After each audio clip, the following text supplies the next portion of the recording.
Corona के बीच एक और खतरा, ब्रेन ईटिंग अमीबा से पहली मौत। आखिर क्या है ब्रेन ईटिंग अमीबा, कैसे होती है बीमारी, क्या है लक्षण?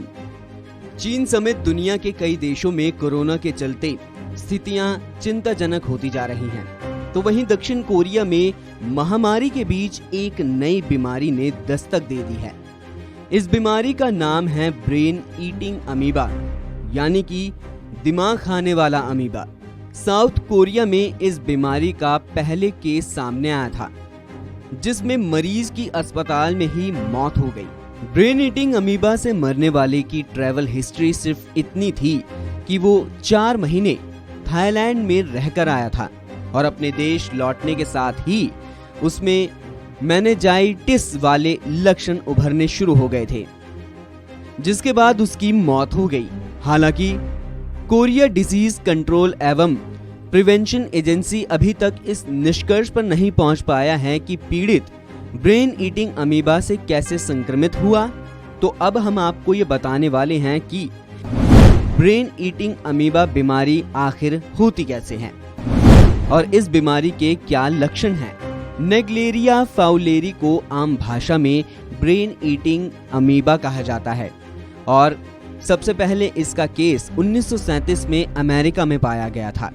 इस बीमारी को खतरनाक इसलिए कहते हैं कि ये नाक के जरिए दिमाग तक पहुंचकर उसके टिश्यूज को तबाह करना शुरू कर देती है, जिसके बाद इंसान की मौत हो जाती है। ब्रेन ईटिंग अमीबा का संक्रमण होने का कारण दूषित पानी माना जाता है, वो भी जब गंदा पानी नाक के जरिए दिमाग में पहुंच जाता है। अमेरिकी national health agency centre for disease control and prevention के मुताबिक नेग्लेरिया फाउलेरी एक अमीबा है जो कि मिट्टी और गर्म ताज़ा पानी में रहता है, यानी ये झीलों, नदियों, तालाबों और गर्म झरनों में पाया जाता है और ये नाक के जरिए इंसानों के दिमाग में पहुंचते ही जानलेवा हो जाता है। आमतौर पर इस वायरस से पीड़ित मरीजों की जान नहीं बच पाती है। अमेरिका में हर साल करीब 3 लोग इस बीमारी का शिकार होते हैं, जिससे उनकी मौत हो जाती है।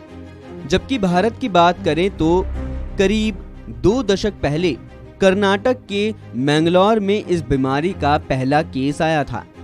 इसकी चपेट में 5 महीने का एक नवजात आ गया था, जिसके बारे में आशंका है कि कुएं के पानी से नहाने के दौरान अमीबा उसके दिमाग तक पहुंच गया था, जिसके चलते उसकी मौत हो गई। ब्रेन ईटिंग अमीबा का संक्रमण होने पर आमतौर पर सिर में दर्द, बुखार, उल्टी, अस्पष्ट उच्चारण और गर्दन में अकड़न जैसी समस्याएं होती हैं। अगर ब्रेन ईटिंग अमीबा संक्रमण शुरुआती दौर में है तो इसका इलाज कर मरीज को ठीक किया जा सकता है, लेकिन जैसे जैसे इसका संक्रमण बढ़ता है मरीज की दिक्कतें भी बढ़ने लगती हैं, फिर उसकी मौत हो जाती है। लेकिन इन सब के बीच दक्षिण कोरिया में ब्रेन ईटिंग अमीबा से मौत होने पर चिंताएं बढ़ गई हैं, क्योंकि दुनिया में कोरोना का खतरा एक बार फिर से तेजी से बढ़ रहा है और ऐसे में ब्रेन ईटिंग अमीबा से मौत हो जाना दुनिया के लिए किसी बड़ी मुसीबत से कम नहीं है, क्योंकि ये बीमारी से मरीजों की मौत हो जाती है। उम्मीद करते हैं कि आपको पता चला होगा कि आखिर क्या होता है ब्रेन ईटिंग अमीबा। ऐसी ही और वीडियोस देखने के लिए आप बने रहिए वन इंडिया के साथ।